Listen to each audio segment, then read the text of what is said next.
চলুন ঔপনিবেশিক আমলে এক অপমানের অসাধারণ এক জবাবের গল্প শোনা যাক। ব্রিটিশ ভারতে একটা মিউজিয়ামের নিয়মকে ঘিরেই কিন্তু তৈরি হয়েছিল এক বড়সড় সংঘাত। ঘটনাটা লর্ড কার্জনের সময়ের, কলকাতার ইন্ডিয়ান মিউজিয়ামের। ব্রিটিশদের জন্য নিয়ম ছিল এক, আর ভারতীয়দের জন্য আরেক। পার্থক্যটা একদম পরিষ্কার। আসল ব্যাপারটা কিন্তু শুধু জুতো নিয়ে ছিল না, ছিল নিজেদের শ্রেষ্ঠ প্রমাণ করার চেষ্টা। আর ঠিক তখনই সেখানে এলেন এমন একজন, যিনি পরিচিত ছিলেন বাংলার বাঘ নামে। তিনি তো সাধারণ চপ্পল পরেই এগোচ্ছিলেন, ভাবতে পারেনি এটা নিয়ে সমস্যা হবে। আর তখনই এক প্রহরী এসে পথ আটকাল। শুরু হলো সেই সংঘাত।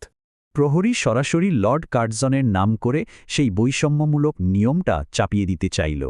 আশুতোষ কিন্তু তর্কে যাননি, শুধু একটা প্রশ্ন ছুড়ে দিয়েছিলেন নিয়মের অসারতা নিয়ে। প্রহরী তো ভাবল জিতে গেছে, কিন্তু এটা ছিল আসলে পিছু হটার এক দারুণ কৌশল। আসল জবাবটা তো তখনও বাকি ছিল, যা তিনি পরের দিনই দিলেন। কলকাতা বিশ্ববিদ্যালয়ের উপাচার্য হিসেবে তার হাতে ছিল নিজের আদেশ জারি করার ক্ষমতা। তিনি নিজের বিশ্ববিদ্যালয়কে জবাব দেওয়ার মোক্ষম জায়গা হিসেবে বেছে নিলেন। কি অসাধারণ কৌশল! ব্রিটিশদের নিয়ম দিয়েই ব্রিটিশদের জব্দ করার পরিকল্পনা।